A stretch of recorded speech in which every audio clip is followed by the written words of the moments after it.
नमस्कार, बहुत बहुत स्वागत आप सभी का। आप देख रहे हैं भारत की खबर। मैं हूं सौरभ शर्मा और मेरे साथ हैं इंडिया टीवी के पॉलिटिकल एडिटर देवेंद्र पराशर। कई खबरों की आपके सामने हम लोग बात करेंगे देवेंद्र जी से, लेकिन वन नेशन वन इलेक्शन को लेकर के क्यों हमने आज चर्चा की शुरुआत करना सोचा ही मैं आपको बताऊंगा, और यहां से बड़ी डेवलपमेंट की खबर है वो आपके शेयर करते हैं आपके साथ। लेकिन उससे पहले अभी जब हम लोग बैठे बात करने के लिए तो तुरंत अभी खबर आ रही थी कि योगी आदित्यनाथ दिल्ली आए हुए हैं, उत्तर प्रदेश के मुख्यमंत्री, और गृहमंत्री अमित शाह से मुलाकात कर रहे हैं। उनका दिल्ली आना कोई ऐसी मतलब ऐसा नहीं कि अनूनी बात है, ठीक है, लेकिन फिर भी यूं भी नहीं होती हर चीज। अब देखिए उत्तर प्रदेश में जो उनसे जुड़े काम थे या पार्टी और सरकार से जुड़े बड़े जो प्रकरण थे वो एक एक करके सब पर फाइनल डिसीजंस हो चुके हैं। मंत्रिमंडल का विस्तार होना था योगी जी के, वो हो चुका है। उनकी उत्तर प्रदेश की टीम आनी थी पार्टी की, वो टीम तय हो चुकी है। तीसरा, राम मंदिर को लेकर के जो कुछ चल रहा था वो भी एक किस्म से अब थोड़ा अपने ढलान पर ही है। पूरा विवाद जो प्रेस कॉन्फ्रेंस कर दी, चंपत राय जी का इस्तीफा हो गया, अब सीईओ की अपॉइंटमेंट उसके अंदर होनी है, तो ऐसा भी नहीं लगता कि उसमें कोई बहुत अर्जेंट ऐसी कोई ज़रूरत है जिसके लिए वो सलाह मशवरा करने के लिए दिल्ली आए हों। अब देवेंद्र जी बताएं, योगी जी दिल्ली आए अमित शाह जी से क्यों मिले?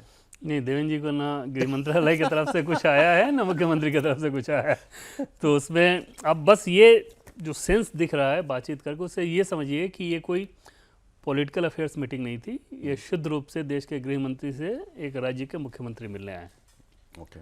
और वो मुलाकात भी कर्तव्य भवन में ही रखी गई थी, यानी गृह मंत्रालय में ही रखी गई थी। तकरीबन आधे घंटे के आसपास की मुलाकात की सूचना रही। उसके बाद तस्वीरें आ गई। आमतौर पर तस्वीरें तब आती हैं जब मुलाकात ख़त्म हो जाती है। तो संभव है कि कोई सरकारी विषय जैसी कोई चीज़ रही हो, प्रशासनिक विषय कुछ रहा हो। और ये ज़रूर है कि कोई प्लान मीटिंग नहीं थी कि कई दिन पहले से ये तय थी। लखनऊ में भी ये चर्चा थी कि हाँ जा रहे हैं, लेकिन कुछ बताया नहीं जा रहा है। इस तरह की बातें लखनऊ से भी बताई जा रही थी। अच्छा। यहाँ दिल्ली में हम लोगों को सुबह पता चला, इस बात की जानकारी मिली सुबह में कि आज मुलाकात होनी है, लेकिन विषय उस अभी तक जब हम लोग बातचीत कर रहे हैं तब तक नहीं बताया। चुनावी फ्रंट से जुड़ी कोई बात मुमकिन है? मतलब चुनाव तो है ही अब उत्तर प्रदेश में, तो हर छोटी चीज चुनाव। हाँ, लेकिन पॉलिटिकल अफेयर्स वाली मीटिंग नहीं है। नहीं है, पॉलिटिकल अफेयर्स वाली मीटिंग नहीं है, इससे अलग कुछ है।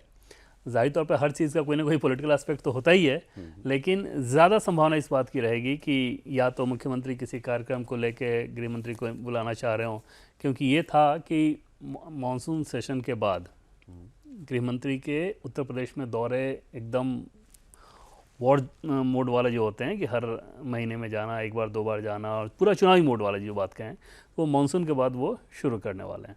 अच्छा। तो संभव है कि उस तरह की कोई चीज़ रही। आमतौर पर आप बेहतर बता सकते हैं कि क्या नेता लोग थोड़ी कुछ एक डिवीजन रखते हैं कि मैं किस काम के लिए कहाँ मिलूंगा, किस काम के लिए कहाँ मिलूंगा? जैसे आपने बताया कि ये मीटिंग कर्तव्य भवन में हुई, कई बार अमित शाह जी अपने घर पर भी मिलते हैं लोगों से।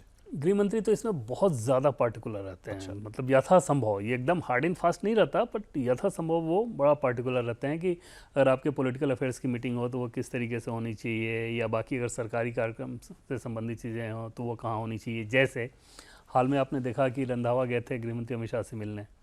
गृहमंत्री चाहते तो उनको घर पे बुला के मिल सकते थे, लेकिन उसका अलग मैसेज होता, तो उसको सीधे उन्होंने मंत्रालय में रखा। फिर वो मंत्रालय में जा रहे हैं, इतने सारे लोगों के सामने जा रहे हैं। मतलब क्या है कि वो सीधे सीधे एक तरह से बिना बोले बता रहे हैं कि इसमें बिटवीन द लाइन्स पढ़ने की ज़रूरत नहीं है। अगर हमको कुछ काम के बारे में बात, काम के बारे में सीधे सीधे बात हो रही है, कुछ और करना होता है तो हम कहीं और कर रहे होते हैं। ऐसा ही था भी, ऐसा ही काम के बारे में मुलाकात थी वो। हाँ, वो वाली तो वैसे ही थी। और उसमें भी ये समझिए कि जैसे अगर कुछ और होता तो उसकी ज़रूरत वहाँ नहीं थी। ठीक है, वो कहीं और मीटिंग होती है और पता भी नहीं। ये उदाहरण आपने दिया कि जब भी बताना होता है भी हम वर्क रिलेटेड मैटर के लिए मुलाकात। हाँ, और बाकी होता तो एकदम गोपनीय तरीके से होता, हवा भी नहीं लगती। बहुत सारी उनकी मीटिंग ऐसी होती हैं जो पता ही नहीं चलता है। अब गुजरात में जो कांग्रेस के कार्यकारी अध्यक्ष वो जो थे, जो बीजेपी में आ गए, चर्चित पटेल साहब, जब वो बीजेपी में आए, सौरभ, बीजेपी में आने से तकरीबन एक साल पहले कांग्रेस के कार्यकारी अध्यक्ष रहते हुए दिल्ली में गृहमंत्री अमित शाह के घर पे जाके मिल चुके थे। 1-1.5 घंटे बैठे थे वो। उनके साथ गुजरात के एक और भी व्यक्ति थे। तो और उस बात की कोई जानकारी तब लोगों को नहीं थी। और उसके एक साल बाद वो बीजेपी ज्वाइन कर रहे हैं। ठीक है।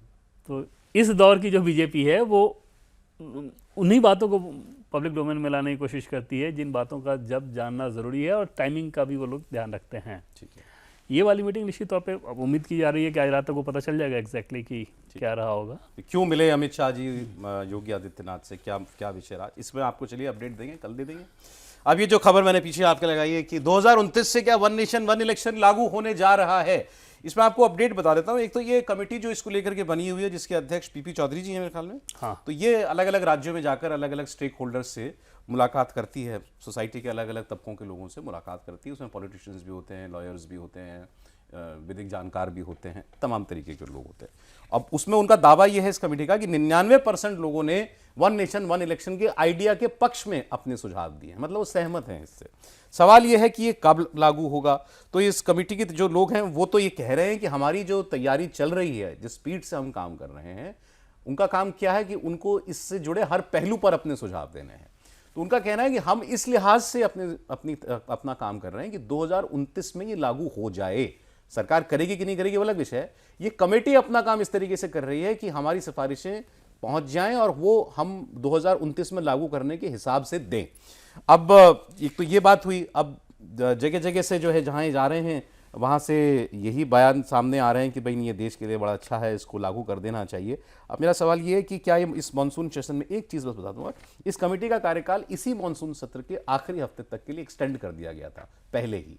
मतलब इस मानसून सत्र तक उनके पास पूरा समय है अपनी रिपोर्ट दे देने का। क्या ये रिपोर्ट भी इसी सत्र में आ जाने वाली है या अभी और एक्सटेंशन मिलेगा इसको? देखिए, अधिकांश काम तो वो कर चुके हैं। तो जाहिर तौर पे अभी जैसे अभी कमेटी के सामने आज भी मेरी जब बातचीत हुई तो कोई अगला कार्यक्रम अभी किसी और राज्य में जाने का तय नहीं है। तकरीबन 10 राज्यों में ये लोग गए हुए हैं। जो सबसे बड़ी चीज़ थी, जो कि अब तक कमेटी ने जिस चीज़ को हासिल करने में सबसे ज़्यादा ऊर्जा लगाई और जो सबसे अहम था जी, वो अहम बात ये थी सौरभ कि क्या वन नेशन वन इलेक्शन संविधान सम्मत है, संविधान के हिसाब से है, या अगर आप ऐसा करेंगे तो संविधान के खिलाफ होगा। ओके। उस बात को जानना सबसे ज़्यादा अहम था समिति के लिए। और उस बात की जो जानकारी समिति ने ली है, जो हमें सोर्सेज से जानकारी मिली, उसमें वो जवाब इस रूप में है कि अगर वन नेशन वन इलेक्शन की व्यवस्था की जाए तो ये कहीं से भी संविधान की भावना के खिलाफ नहीं है। ओके। तो ये अपने आप में आप लीगल समझ पहलू सकते को हैं क्लियर कि मान रहे हैं। लीगल पहलू को क्लियर मानना है। लीगल पहलू को क्लियर मानने के पीछे वजह ये है कि समिति ने जो अलग अलग लोगों से बातचीत की उसमें न सिर्फ केंद्र के स्तर पे बल्कि अलग अलग राज्यों में भी जब गए तो संविधान के विशेषज्ञ, जुडिशियल अधिकारी, अधिवक्ता, इस तरह के अलग अलग लोगों से बातचीत करके एक एक पहलू पे बातचीत की गई है। पीपी चौधरी खुद भी एडवोकेट ही हैं, तो वो काम एक सबसे बड़ा टास्क था। दूसरी चीज़ ये की गई कि वहाँ से लोगों से जो राय ली जा रही थी, तो हालांकि जैसे पंजाब जैसे राज्य में गए तो वहाँ पे खिलाफ नहीं था सेंटिमेंट कि नहीं, हम इसके साथ नहीं हैं, ये लोकतंत्र के लिए ठीक नहीं होगा, संविधान के विरुद्ध में है। लेकिन अधिकांश जगह पे सहमति इस रूप में रही कि जैसे प्रशासनिक अधिकारियों को बैठाया जाता था, पॉलिटिकल क्लास, प्रशासनिक अधिकारी, बिजनेस डेलीगेशन, अलग अलग, मतलब जितने स्टेक होल्डर्स हो सकते थे सबसे राय ली जाती है। अब उनमें अधिकांश प्रशासनिक अधिकारी हों तो उनका ये कहना होता था कि अगर अलग अलग समय पे चुनाव होता है तो हमारा जो डेवलपमेंट का काम है वो बहुत ज़्यादा बाधित होता है, और ये ऐसा करने से क्या फ़ायदा होगा, क्या सारी चीज़ें हो जाएंगी। तो समिति एकदम से नज़र आ रही है। एक तो ये कि जो मोटे तौर पे जो काम होना था वो हो चुका है, जो फीडबैक लिया जाना था वो लिया जा चुका है, और वो सहमति में नज़र आ रहा है कि वन नेशन वन इलेक्शन के पक्ष में ये कमेटी वोट करेगी। अब अगर इस सेशन के आखिर के बाद वो बढ़ाया भी जा रहा है तो बहुत लंबा नहीं बढ़ेगा। हाँ, इतना ज़रूर तय मानिए कि ये जब तक नंबर्स नहीं आ रहे हैं, नंबर की बात आप करेंगे तो इसके लिए भी उतने ही नंबर चाहिए जितने डिलिमिटेशन के लिए या महिला बिल के लिए चाहिए। हाँ, तो जैसे नंबर्स आएंगे उसके बाद आप समझ लीजिए कि फिर इसमें कदम बढ़ाया जाएगा। ये कोई एकेडमिक एक्सरसाइज नहीं है ना। अब वो नहीं बाकी रहा, वो हो चुका है। ओके। अब बाकी रिपोर्ट ऊपर तैयार करना, रिपोर्ट देना, वो सारी चीज़ें तो सामान्य तौर पर होती हैं। उसमें ऑलरेडी क्योंकि बहुत सारी चीज़ें तैयार अगर ये इस पर भी सरकार मानसून सेशन में कुछ कदम बढ़ा दे तो आश्चर्य नहीं होना चाहिए, ऐसा कह सकते हैं? नहीं, मानसून सेशन में मतलब अधिकतम अगर यही होगा तो रिपोर्ट रखने से होगा। सरकार की तरफ से अभी इसमें कुछ नहीं होना है।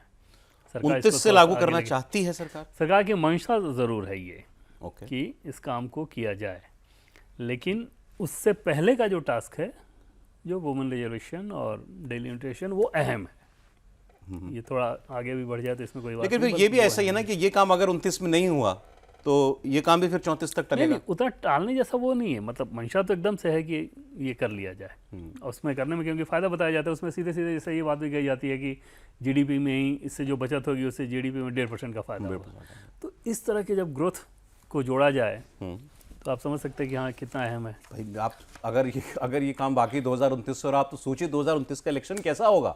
2029 के इलेक्शन के साथ, लोकसभा के इलेक्शन के साथ सारी विधानसभाओं, मतलब लगभग सभी विधानसभाओं के चुनाव हो रहे होंगे, उसके बाद सभी के हो रहे होंगे, ठीक। इसके अलावा महिलाओं के लिए 33% सीटें सारी विधानसभाओं में और लोकसभा में रिजर्व हो चुकी होंगी। विधानसभाओं का और लोकसभाओं का डिलिमिटेशन हो चुका होगा। तो यह अपने आप में ऐतिहासिक इलेक्शन होगा। आपको लगेगा कि मैं कोई परिकल्पना में जी रहा हूँ, लेकिन ये सारे काम होते हुए दिख रहे हैं और हो रहे हैं। उस पे काम वार्ड लेवल पे एक तरह से चल रहा है। हर लेवल पे जहाँ देखे हैं तो वो काम उसी गति से चल रहा है। ऐसा नहीं है कि एक हो जाएगा तो दूसरा देखेंगे। एक काम इधर अगर हो रहा है तो दूसरे के जिम्मे जो काम है वो काम किया जा रहा है। हालांकि हम लोग के लिए सौरभ ये नुकसानदायक चीज़ हो जाएगी खबर देने के लिहाज से कि अगर हर साल चुनाव होता है तो आपके पास ज़्यादा खबरें रहती हैं। सीजन बनता है भाई, इलेक्शन सीजन शुरू हो गया। वो तो खैर है कह रही है, लेकिन आपने कहा जब नंबर पूरे हो जाएंगे, ये भी तो आप ही को बताना है कि नंबर पूरे हुए कि नहीं हुए। अभी हुए नहीं है, अभी हुए नहीं है, लेकिन वो उस दिशा में जाते नजर आ रहे हैं। और ये एकदम से समझ में आ रहा है कि सरकार की पूरी कोशिश है कि किसी तरह से लोगों को लेकर आया जाए, जिससे इतने अहम जो बिल हैं उन बिलों को संविधान सपा वाली चर्चा बीच में बड़ी तेजी से उठी थी, फिर वो बात दब गई कि एनडीए के छोटे पार्टनर जो हैं, कुछ वो लोग कहते रहते हैं यूपी के कि सपा के भी लोकसभा सांसद टूटेंगे। कहीं कोई है सुगबुगाहट है? समाजवादी पार्टी का ज़्यादा सौरभ इसी रूप में आप देखेंगे कि वो मदद कर दें एब्सेंट रह के या इस तरह की चीज़ों को करके, उसमें टूट कर बीजेपी में वो आए। अभी वो एक्सरसाइज नहीं है, वो मतलब सत्य से परे है। ओके। हाँ, इतना ज़रूर है, प्रयास भी नहीं है वो अभी प्रयास नजर नहीं है। उस प्रयास में ये भी है ना कि फिर उनको एकोमोडेट करना, उनको आप कहाँ क्या करेंगे। जैसे उस जगह पे अगर आपके बहुत सारे नेता ऑलरेडी हैं तो फिर उस सांसद को लाकर क्या करेंगे। ऐसा नहीं है कि बीजेपी अगर रीच आउट करना चाहे और अपने साथ जोड़ना चाहे तो वो नहीं जुड़ेंगे। खासतौर पे अगले विधानसभा चुनाव के बाद, जैसे अगले विधानसभा चुनाव में अगर बीजेपी की जीत होती है तो उसके बाद उन सांसदों को सीधे समझ में आएगा ना। बहुत सारे सांसद ऐसे हैं जो जस्ट बाई फ्लूक जीत कर आए हुए हैं। वो एक वेब था 2024 में यूपी में, एक सेक्शन में बीजेपी के खिलाफ संविधान बदल देंगे, ये वो इस तरह की चीज़ों करके उस पर राइड करके आ गए हैं। उनको भी पता है कि भाई हमारा आगे का फ्यूचर क्या होगा। चलिए मैं अगली खबर पर बढ़ता हूँ। राहुल गांधी जी वापस आ गए और वापस आते विदेश की छुट्टी से, 20 दिन की छुट्टी से आपके भारत के नेता विपक्ष वापस लौटे हैं। आते ही उन्होंने पंजाब की सुध ली है कि पंजाब में मेरी पार्टी में बगावत हो रही है। चरणजीत सिंह चन्नी को मनाने में भूपेश बघेल पूरी तरीके से नाकाम रहे, जो कि प्रभारी हैं वहाँ की और माना जाता है राहुल गांधी के दूत थे। वो पूरी तरीके से नाकामयाब रहे हैं। अब आज की मीटिंग में देवेंद्र जी ने हमें बताया कि केवल केसी वेणुगोपाल, संगठन महासचिव, अध्यक्ष मल्लिकार्जुन खड़गे और राहुल गांधी जो सब कुछ हैं पार्टी के, वो 3 ही लोग थे। अब यहाँ क्या फैसला हुआ? चर्चाएं 2 प्रकार की चल रही हैं। एक कि चन्नी गुट से मुलाकात कर सकते हैं राहुल गांधी, क्योंकि उनकी प्राइमरी डिमांड ये है कि पहले हमसे मिलो, हम आला कमान मतलब राहुल गांधी को मिल के ही बात करेंगे। वो तो बड़े दबाव में उन्होंने भूपेश बघेल से मीटिंग भी कर ली थी। दूसरा, उनको चाहते हैं कि प्रदेश अध्यक्ष बदला जाए पंजाब का, अमरिंदर राजा वडिंग का। दूसरी चर्चा ये चल रही है कि क्या राहुल गांधी उनको समय देंगे, उनसे मुलाकात करेंगे। दूसरा कि ये भी चर्चा है कि अमरिंदर राजा वडिंग से इस्तीफा देने को कहा जा सकता है, कि वो कुछ ऐसा सिनारियो बन जाए कि ये ना लगे कि आला कमान जो है उसको अपने कदम पीछे खींचने पड़े। अगर राजा वडिंग जो है, अमरिंदर राजा वडिंग, अगर वो ये कहें कि मैं मौजूदा हालात को देखते हुए नहीं रहना चाहता प्रदेश अध्यक्ष, तो सबकी बात रह जाएगी, चन्नी की भी रह जाएगी और आला कमान की भी रह जाएगी। वो बड़ा आसान रास्ता होगा। और इसमें सौरभ देखें, जैसे भूपेश बघेल को जब भेजा गया और आप वहाँ पे जाकर जो भी फीडबैक उन्होंने लिया, तो सामान्य पहला काम ये होना चाहिए था कि दिल्ली आए तो दिल्ली आकर पार्टी के नेताओं को बताते। इस काम को किया नहीं गया, वो छत्तीसगढ़ चले गए। और क्योंकि जब वो दिल्ली आए तो हमें कांग्रेस से बताया गया कि उस समय ना राष्ट्रीय अध्यक्ष मल्लिकार्जुन खड़गे थे, ना केसी वेणुगोपाल थे। मतलब जो कुछ भी आपने वहाँ पे जाकर अर्जित किया 5 दिन सिचुएशन को लेके, जितनी सारी ज्ञान, जितनी सारी चीज़ें, ये सब किसी मैसेज में तो नहीं हो सकता ना ही ये सेंसिटिव चीज़ें फ़ोन पे इतनी बात होती हैं। फ़ोन पे थोड़ी सी बातचीत होती है, किसी भी पॉलिटिकल मीटिंग को आप देखें, जैसे थोड़ा सा उसमें थोड़ा सा लेंदी चीज़ हो, तुरंत हो जाता है कि ठीक है आप आ जाएँ मिल लें। सामान्य राजनीतिक दलों का यही काम रहता है, आमने सामने बैठ कर बात करना पसंद करते हैं। ये भी नहीं होगा कि PDF फाइल बना के आप भेज रहे हैं कि हमने इससे बात की, इसका ये मतलब है। तो उसमें स्वाभाविक सी चीज़ होनी थी, या तो पहले वो ब्रीफ करके गए होते और वो लोग राहुल गांधी को आज ब्रीफ कर देते। वो भी नहीं हुआ और आज की बैठक में वो भी नहीं थे। ऐसा भी क्या था, वो रुक सकते थे, राहुल गांधी से फेस टू फेस मिल सकते थे। अगर राहुल गांधी ने उनको नहीं बुलाया तो बात अलग है। हाँ, और फिर नहीं बुलाया तो फिर भेजे क्यों थे? फिर क्या फीडबैक आपने वहाँ से लिया? ये जो 3 लोग बैठे, एक तरह से आप देखें तो first hand face to face information तो इनके पास बिल्कुल रही नहीं, नहीं, बिल्कुल नहीं। और वहाँ पर फिर सोल्यूशन आप कैसे निकालेंगे, क्या करेंगे? तो इस बात को लेकर कांग्रेस के भीतर भी ये सवाल खड़ा हो रहा था आज कि आखिर किन मुद्दों पे आप बात करेंगे, किसका तेवर कैसा है। मतलब एक होता है शब्द आप कम्युनिकेट करना, एक्सप्रेशन कैसे कम्युनिकेट करोगे, लिख के तो नहीं कर सकते ना। तो चर्चाएं क्या चल रही हैं? राहुल गांधी पीछे हटेंगे अपने फैसले से, बदलेंगे नहीं, ये प्रदेश फैसला अध्यक्ष? इतनी ज़्यादा चर्चा है कि राहुल गांधी के बनाए हुए हैं, जो कि हकीकत भी है। तो उस कंडीशन में राहुल गांधी इस तरह के दबाव में अगर फैसले कर लें तो फिर बाकी राज्यों में भी एक अलग गलत परिपाटी संदेश शुरू हो जाएगा। जाएगी, गलत संदेश शुरू हो जाएगा। तो वो तो होता नज़र नहीं आ रहा है। संभव है कि ये टाइम बाई करके एक ऑप्शन ये है कि चन्नी को समझाया जाए, दूसरा ऑप्शन कि चन्नी भी थोड़ा टाइम बाय कर लें, थोड़ा स्पेसिफाई हो। दूसरा ऑप्शन ये है कि वही जो जिसकी चर्चा आज पंजाब में बहुत ज़्यादा है, हालांकि वो गलत है, अभी तक उन्होंने इस्तीफा नहीं दिया, सोर्सेज से ये जानकारी मिली वडिंग राजा वडिंग ने, लेकिन संभव है कि वो खुद ही इस बात को कॉल लेकर करें कि भाई अगर ऐसी स्थिति है तो चलिए मैं यहीं पीछे हट जाता हूँ। लेकिन उनसे जुड़े हुए लोगों का ये कहना है कि उन्होंने ये कहा कि जब तक मुझे कहा नहीं जाएगा मैं क्यों दे दूँ इस्तीफा, पार्टी ने मुझे बनाया है, मैं ठीक बना बात हुआ। भी है, ठीक बात भी है। तो अभी राहुल गांधी कैसे हैंडल करते हैं अपनी क्राइसिस को? हाँ, देखना और है। चन्नी को एक बात समझ में आ गई है कि पार्टी के भीतर जो भी फीडबैक लिया गया है पंजाब को लेकर, उसमें एससी वोटर का के कांग्रेस साथ है। पार्टी की तरफ खुल के साथ आना ये सबसे अहम है, और मैं एससी का कांग्रेस पार्टी के पास सबसे बड़ा फेस, तो अभी के मोड़ पे ये हमें नाराज नहीं कर सकते। इसमें जो सबसे डैमेजिंग बात जो मुझे लग रही है कांग्रेस पार्टी को देखते हुए, वो ये कि चलो रिबेलियन हुआ, वो तो बीजेपी में भी होता है, हुआ इस बभी भी हुआ, वो दतिया का मामला आपने देखा, नरोत्तम मिश्रा वाला।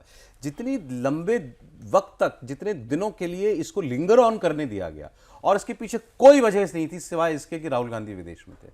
आप सोचिए ना, ये काम, ये खबर कब से चल रही है कि चन्नी बागी हो गए, और ये कितने दिनों सवाल से आप चल रहा है? सोचिए, बीजेपी के लोग राजा वडिंग को बनाने से काफ़ी पहले बीजेपी के कुछ बड़े नेताओं ने इस बात को कहा था कि पंजाब में कांग्रेस में जितनी गुटबाजी अभी आप देख रहे हैं, आगे आने वाले दिनों में इससे और ज़्यादा दिखेगी और ज़्यादा मुखर तौर पे दिखेगी। मतलब बीजेपी को ये फीडबैक था कि राजा वडिंग को राहुल गांधी प्रदेश अध्यक्ष बनाएंगे, अगर जो कि बनाने जा रहे हैं, तो फिर चन्नी बगावत करेंगे, रंधावा बगावत करेंगे। ये बीजेपी के पास फीडबैक था, आपके पास नहीं? राहुल गांधी के पास नहीं था वो फीडबैक। अब एक और खबर में, ये ऑपोजिशन से जुड़ी हुई ही खबर है। आपको मालूम है कि जंतर मंतर पर Sonam Wangchuk, so called cockroach party से जुड़े हुए लोग जो हैं वो प्रदर्शन कर रहे हैं कई दिनों से। उनका प्रदर्शन अब शायद लगभग 1 महीना होने वाला, 25 दिन शायद उसको हो गए हैं, और उसका जो चेहरा बनाया गया है, 2 लोग हैं वहाँ पर। एक वो दीपके जी हैं, उनका नाम मैं पूरा भूल रहा हूँ, अभिजीत दीपके, अभिजीत दीपके, जो अमेरिका से आए हैं, जो पहले आम आदमी पार्टी के साथ सोशल मीडिया देखते रहे हैं। तो वो उस फिनोमिना के जनक थे, कॉकरोच पार्टी सोशल मीडिया पर जो चला। वो आए वहाँ से, और उसको वहाँ मैस्कॉट, इस पूरे चेहरे का मैस्कॉट नहीं कहें तो मतलब चेहरा बनाया गया सोनम वांगचुक को। सोनम वांगचुक एजुकेटर हैं, और अब वो बहुत बड़ी बहुत सोशल प्रोफाइल उनका काफ़ी बड़ा हो गया है। वो लद्दाख के मामले पर भी पहले अनशन पे थे, फिर उनको जेल में डाल दिया गया था, फिर वो जेल से रिहा हो गए, तो फिर वो इस आंदोलन के साथ जुड़ गए हैं, इस अभियान के साथ जुड़ गए हैं। वो उनकी तबीयत हो रही है ख़राब, क्योंकि उन्होंने अनशन को किए हुए 17-18 दिन हो गए हैं, काफ़ी वेट ड्रॉप हो गया, उनको प्रॉब्लम्स हो रही हैं। तो अब ये उनके इर्द गिर्द लोगों को भी समझ में आने लगा, तो उन्हें एक फ्रैंटिक अपील जारी की जा रही है या करवाई जा रही है अलग अलग ऑपोजिशन नेताओं से कि सोनम वांगचुक जी अपना अनशन तोड़ दीजिए, ये तो अभिमानी सरकार है, ये अत्याचारी सरकार है, ये आपकी सुध नहीं लेगी, आपकी जान बहुत कीमती है। तो उनको मनाया जा रहा है कि वो अपना अनशन तोड़ दें। इसी कड़ी में उस अभियान इन सब तमाम लोगों की तरफ से कई ऑपोजिशन लीडर्स को चिट्ठी लिखी गई कि आप हमारे मंच पर आइए, ताकि हमारे, क्योंकि इतने दिनों में आपने देखा कितने लोग गए थे अभिजीत दीप के जब एयरपोर्ट पर आए, वहाँ जंतर मंतर पर रोज कितने लोग जाते हैं, सबको पता है। तो उनको मालूम है कि ये काम तो हम नहीं कर पाए, और बहुत बड़ी पार्टी ने उनका ऐसा ओपन समर्थन भी नहीं किया। उन्होंने चिट्ठी लिखी है राहुल गांधी को, मल्लिकार्जुन खड़गे को, कानिमोझी को डीएमके से, तिरुचि शिवा को, अखिलेश यादव को, राम गोपाल यादव को, जेडीयू से संजय झा को, संजय राउत को शिवसेना यूबीटी से, तेजस्वी यादव को, मीसा भारती को, चंद्रशेखर आज़ाद को, जेपी नड्डा, नितिन नवीन, चंद्रबाबू नायडू, विजय, ओवैसी, उमर अब्दुल्ला और बहुत सारे लिस्ट हैं कि आप आइए। कोई नहीं गया। ज़्यादा से ज़्यादा इन लोगों ने ये किया देवेंद्र कि ये ट्विटर पर अपनी तरफ से अपील जारी कर दी कि आप अपना अनशन तोड़ दीजिए।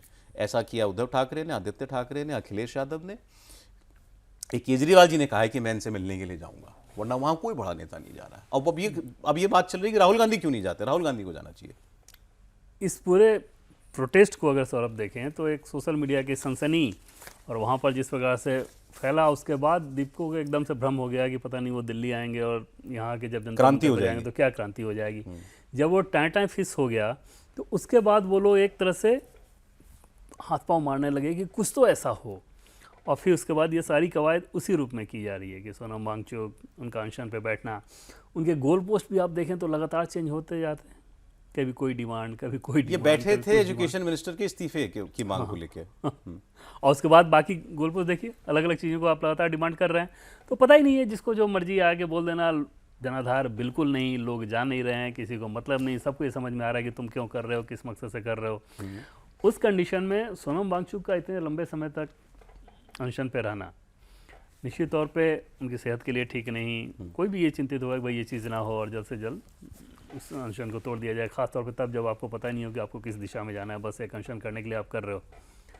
राजनीतिक दलों के हिसाब से सर बात करें तो कौन जाके उनको बड़ा बनाना चाहेगा कांग्रेस जनता पार्टी को, और क्या है आप में कि बड़ा बनाना चाहेगा, सिवाय आम आदमी पार्टी के, क्योंकि आप रहे हुए हो, क्लोजली आपने काम किया है, तो आम आदमी पार्टी के एक्सटेंशन तरीका भी आम आदमी पार्टी का ही रहा है। एक तो वो तरीका रहा है, दूसरा दीपके किस रूप में क्लोजली काम किए हैं, मनीष सिसोदिया के साथ जैसी तस्वीरें जो सारी चीजें रही, उसमें किसी को कहने की जरूरत नहीं। तो राजनीतिक दल भी उसको आम आदमी पार्टी के एक एक्सटेंडेड, राहुल गांधी अपना मुद्दा उनको क्यों देंगे?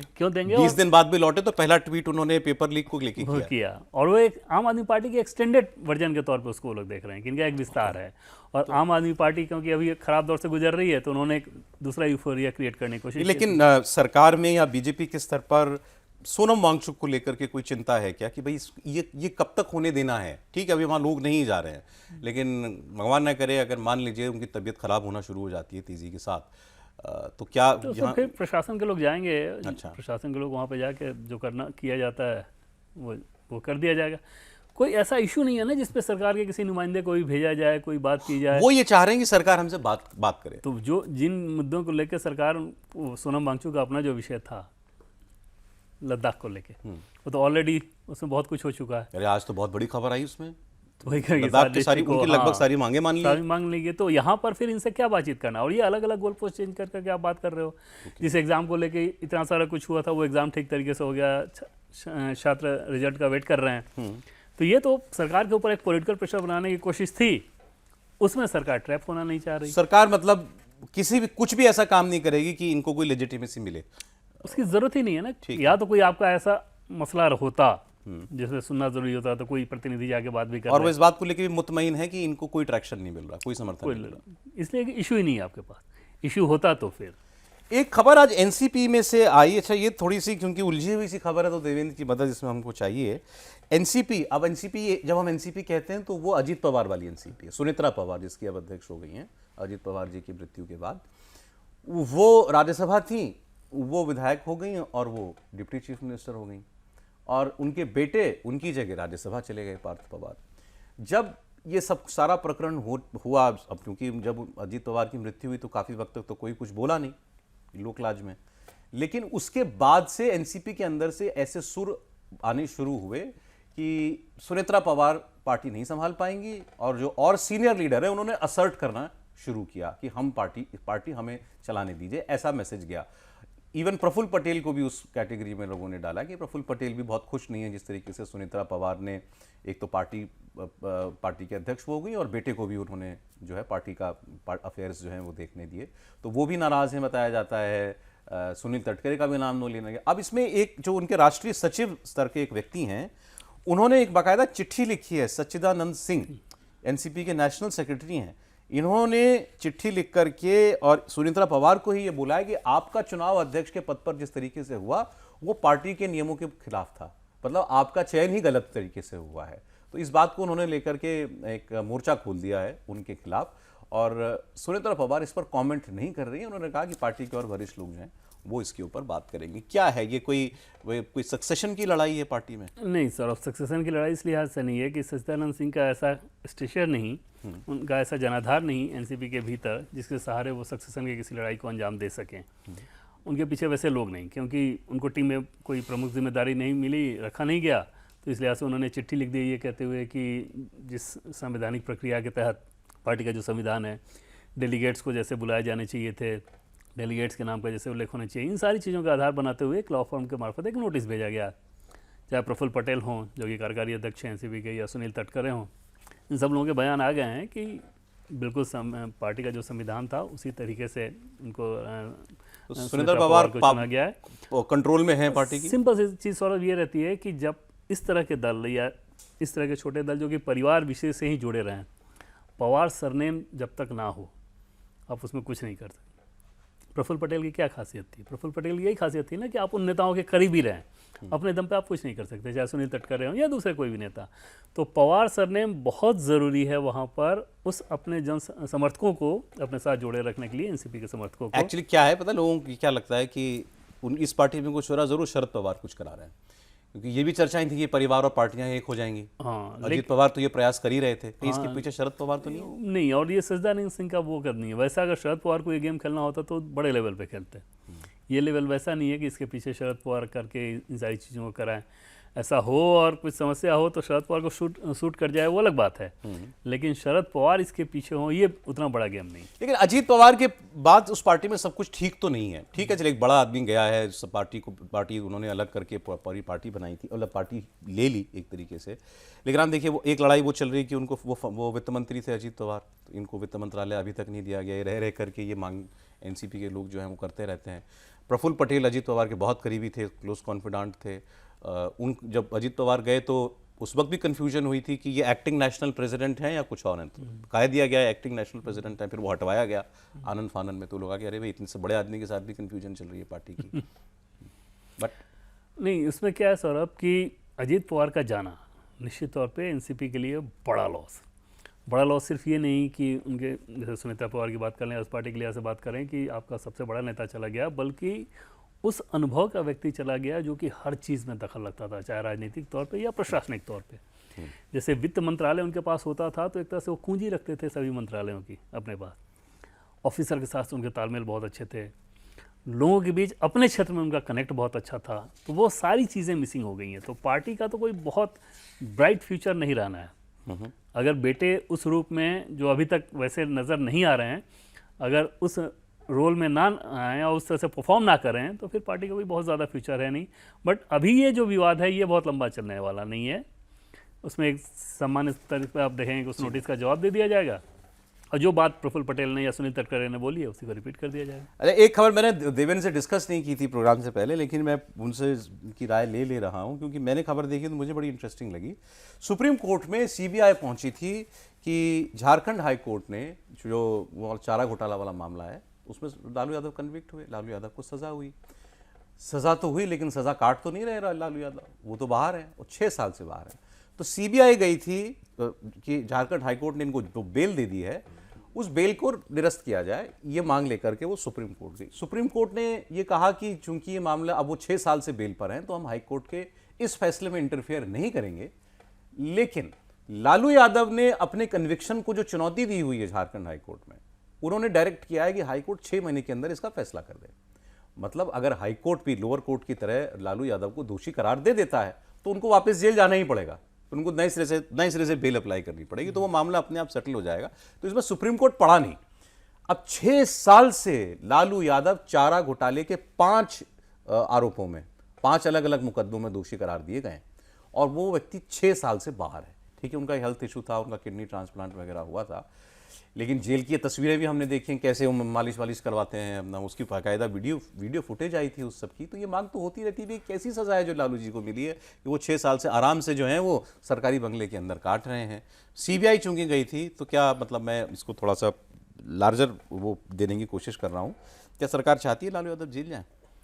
तो कानून अपना काम करे तो चाहेगी और बीजेपी की सरकार तो निश्चित तौर पे चाहेगी कि भाई लालू प्रसाद यादव, चारा घोटाला बीजेपी के लिहाज से अगर आप देखें तो सौरभ, लालू प्रसाद यादव के तथाकथित कुशासन, तथाकथित इस लिहाज से हम लोग कह रहे हैं कि हमें ये नहीं कहना चाहिए कि कुशासन ही था, पर जो शासन था उसके खिलाफ बीजेपी के लोग जो कुशासन बोलते थे या जंगल राज बोलते थे, तो उसमें 2 चीज़ें होती थी, एक तो जंगल राज मतलब लॉ एंड ऑर्डर को लेकर और दूसरा चारा घोटाला।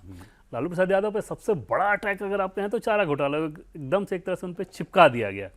और आज भी चारा घोटाला को लेकर कैसी स्थिति कि आपने देखा कि बीजेपी के एक कैंडिडेट बांकीपुर वाले, जैसे ही पता चला कि उनके माता पिताजी दोनों चारा घोटाला मामले में अंदर रहे हैं, तुरंत से पार्टी ने पल्ला झाड़ा, नॉमिनेशन के अगले दिन उनका नॉमिनेशन वापस लाया, क्योंकि बीजेपी अफोर्ड ही नहीं कर सकती कि जो चारा घोटाला रात दिन रख के लालू प्रसाद यादव पे आपने अटैक किया और फिर उसी तरह कैंडिडेट को दे दें।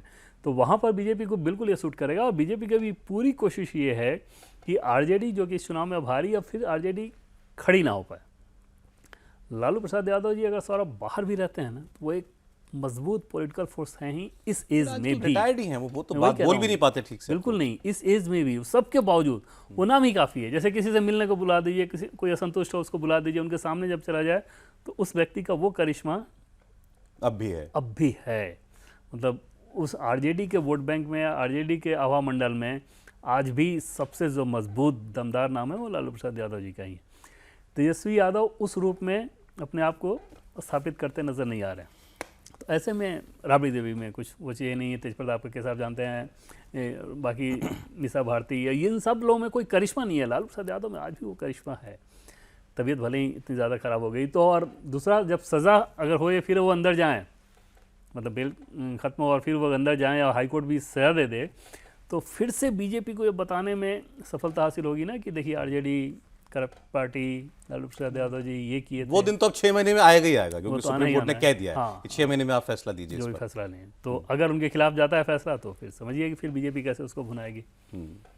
तो खैर एनीवे, अब ये क्योंकि ये आमतौर पर मैं लोगों में चर्चा सुनता हूँ कि लालू यादव क्यों बाहर हैं, इनको तो सज़ा हो गई है, तो वो उसमें अब 6 महीने के अंदर आपको एक उसमें एक बड़ी खबर जो है देखने को मिलेगी। बहुत शुक्रिया देवेंद्र आपका सारी खबरों पर इनसाइट हमको देने के लिए। आप देख रहे थे भारत की खबर, आज इतना ही।